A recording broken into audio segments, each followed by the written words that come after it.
So I want to be real with you guys. The past month or so, I started to lose motivation in everything: school, work, making videos, and I have been through this before and I have gotten out of it. So I should really just do what's worked for me in the past. Usually that's meme editing and self-deprecating humor, but now people at work keep finding my YouTube channel, so I'm cringing so hard that alone just snapped me out of it. So now I think I'll just try to get my shit together. So in this video, I want to talk about 7 steps that I follow for rebuilding my motivation, and hopefully some of this might help you out because you are on my YouTube channel, which means that you are in this with me. So let's go. So I think a big reason I fell into this slump was I started waiting to feel motivated before doing things, but that's not a good strategy because you don't really find motivation, you build it. It's just sometimes it doesn't happen on purpose. Because what is motivation anyway? Motivation is just like a craving for something that feels good. And at our core, I think humans are pretty simple. Humans move towards things that feel good and away from things that don't. And motivation is just our system that keeps us going in the right direction. It's shaped by our environment and our experiences, and we can just let those work on their own, but that's not working for me. So we can just control both of these things. We decide what we want and what we don't care about, and we start shifting everything in our life around these things to support them and reinforce them. A lot of people call this lifestyle design, and that is how we build motivation. But first, we need to decide what we want. So the other day I was on the phone with my friend and I was like, man, I'm kind of slacking off in some stuff. Like, what do I do? And he's like, you're trying to do all of these things, but what do you actually want? And that kind of blew my mind because a lot of people would give the exact same responses. I want to be productive, I want to be successful, I want to make an impact, I want to get a certain job. And these are all fantastic goals, but they're not really motivating. They are so abstract that you can't really imagine what they feel like. So we need an actual motivator. Like, for example, how do people sell online courses on YouTube? Cars, attractive people with abs, very specific life anecdotes and stories. These are kind of cheap tactics, but they work because they're motivating. They are emotionally provocative. You can look at a screen, imagine sitting in a Lamborghini, and you're like pushed to buy this product because you want to get yourself to this feeling. You want to sit in a Lamborghini. We work the same way. So what are some things I could pick as a motivator? So maybe I want to walk into an office and feel a very specific vibe or energy. Maybe I want affirmation after pushing code. Maybe I just want to stack up my resume, clickbait you, flex on you, and then watch you smash the like button. Yeah, go ahead. I'll wait. So obviously, these aren't the most fulfilling things in the world. There's so much more to your job, to your life, to everything than these things. These shouldn't be your reasons for doing things, but we can only optimize for one thing at a time. And these are fantastic motivators. You can run them through in your head, imagine what they feel like, and start craving this feeling before you even accomplish them. So you're probably wondering, what is the motivator that I decided on right now?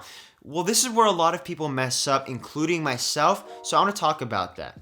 I think any motivator you pick is valid if it works, it's genuine, and it doesn't harm other people. But for most things, when you say it out loud, it just sounds kind of stupid because it'll be either really shallow and superficial to like half the population or really cringy, fake, and too wholesome for other people. And when I feel this need to explain why I do things to people, I personally end up crafting some life story that sounds good to as many people as possible. I then start making my life decisions to fit this narrative.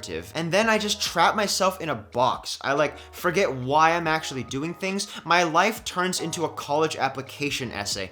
And that's fucking exhausting. It's just not sustainable. So the only solution I can think of is to just stop talking. And I mean this very literally, like actually just shut up. I have a lot of trouble with this part because I think it is important to share your story, but I think it's good to draw the line somewhere. Other people's opinions can be really demotivating, and also it's easy to get attached to the story you put out there. But once we lock in a motivator, even if it's genuine and we protect it, that's not enough. Motivation happens the second we prove that what we're doing is actually moving us towards what we want. So like back in freshman year, I couldn't force myself to just sit down and take a practice test or like do interview problems. And that makes a lot of sense because I wasn't convinced that each hour I spent on these things was leading to better grades or leading to me getting a job offer. I learned to celebrate small wins. I talk about this in my coding interview video. After you do a problem, try to find anything you can learn from it and write it down, because even if you don't need to take notes to learn, this helps you build your motivation. This is why I really like test-driven development. That's where you write all your tests before you write your code. So your tests will fail,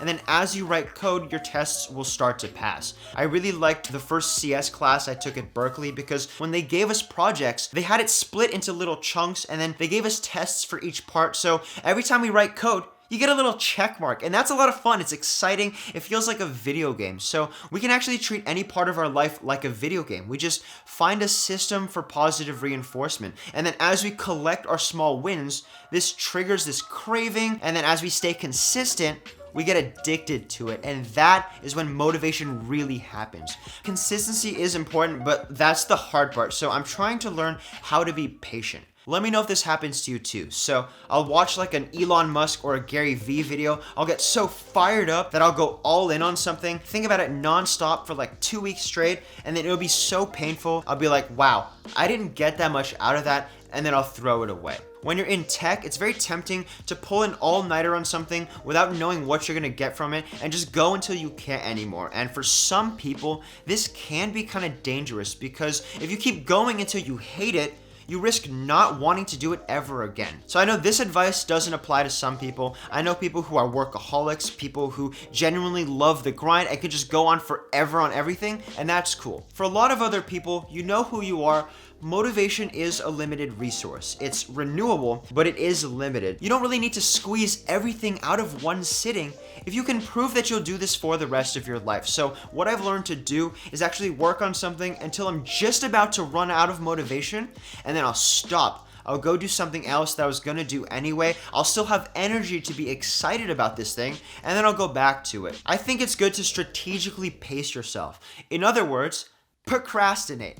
Procrastination can be good if it's deliberate and you've proven it won't last forever and it doesn't affect other people, but it can also be bad. And if you're doing the bad kind, that brings me to step 6, stop procrastinating. So how do you do that? Are you procrastinating right now?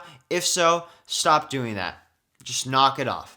And now my final step is make sacrifices. When a lot of people talk about motivation and productivity, they start by giving suggestions. They say all the things that you should start doing, but humans aren't wired to do that many things. You're not gonna start reading a book, going to the gym, eating a fucking salad if you already care about way too many things. So I'm learning to make space for motivation. It's kind of like when you're mixing music, you know, you want that juicy bass, you want those crisp vocals, but if you're a noob, you'll just boost the bass, you'll boost the high frequencies, and then your gain clips at 0 dB anyway, your compression destroys it, and then your mix sounds like muddy garbage. So if you're a music god like me, you'll start subtracting all the frequencies that you don't want. You can always just raise the levels in mastering. So I've started taking this subtractive approach to pretty much everything in my life. I will look at people I look up to who are super successful, and I'll focus not on what they do, but on what they don't do. So for example, PewDiePie has been the top of YouTube for like 7 to 8 years. And now a lot of people say, oh, I wish I could do that. I could probably just crank out a video every day. That looks really fun.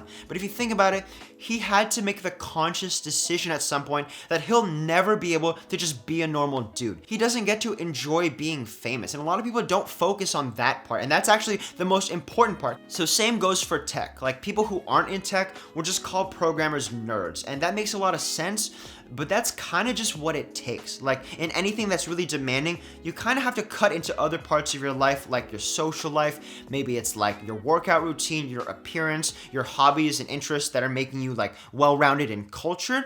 And that's just kind of what you got to do. Realizing this helps me stay motivated in 2 ways. First of all, I'm a lot easier on myself when I start comparing myself to other people. So I look at someone that's successful and I'm like, well, what they're doing isn't really the whole story. Maybe they're giving up things that I'm not willing to give up. Maybe I'll make sacrifices where they won't. You can't really compare, so there's really no point. And then second, when I finally give up something that I care about for something that I care about more, that is actually the most motivational feeling I think anyone can ever feel. And it's this sacrifice that really holds everything together. And that's all from me today. So let me know what you think of this like sit down, like talking kind of video. I'm trying to chill out on the edits just a little bit. And yeah, it'll take me some time to really speed up on everything in my life. But as long as you keep hitting the like button and dropping comments, I think we're gonna be okay. So yeah, hit subscribe if you haven't already. Thank you so much for watching, and I will see you in the next video.